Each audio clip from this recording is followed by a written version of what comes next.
yang boleh keluar adalah yang ukurannya 8 cm dengan berat kurang lebih 200 gram sesuai dengan keputusan Menteri pasal 17. Jadi ini sudah sangat merugikan apabila penyelundupan ini masih terjadi.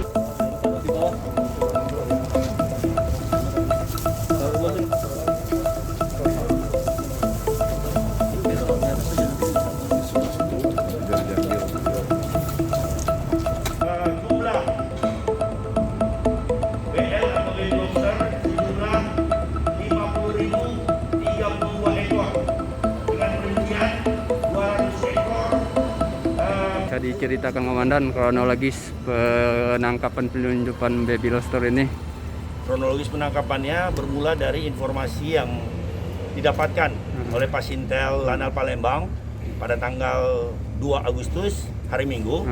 Dari informasi yang kita dapatkan dari masyarakat,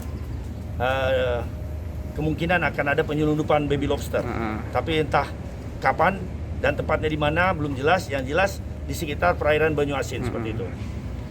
Kemudian tanggal 3-nya Pasintel Lanal Palembang membentuk tim khusus untuk melakukan penyekatan dan pengintaian, dibagi 3 tim yang akhirnya pada tanggal 4 Agustus hari Rabu jam 8.20 bisa dilaksanakan penangkapan. Asal benih lobster ini dari mana Komandan dan tidak diselundupkan kemana?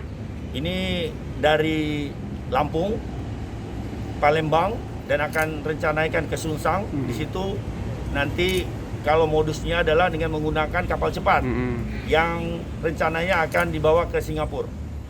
Berapa orang yang kita tangkap ini? Saat ini yang berhasil ditangkap ada 2 tersangka yang mengendarai mobil Toyota, kemudian yang lari kurang lebih 5 orang, terus kemudian ada juga 2 speed yang juga melarikan diri.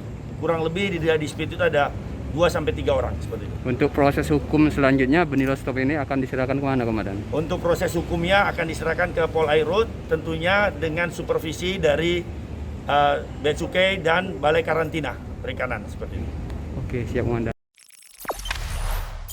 Jangan lupa subscribe, share, komen, dan like ya.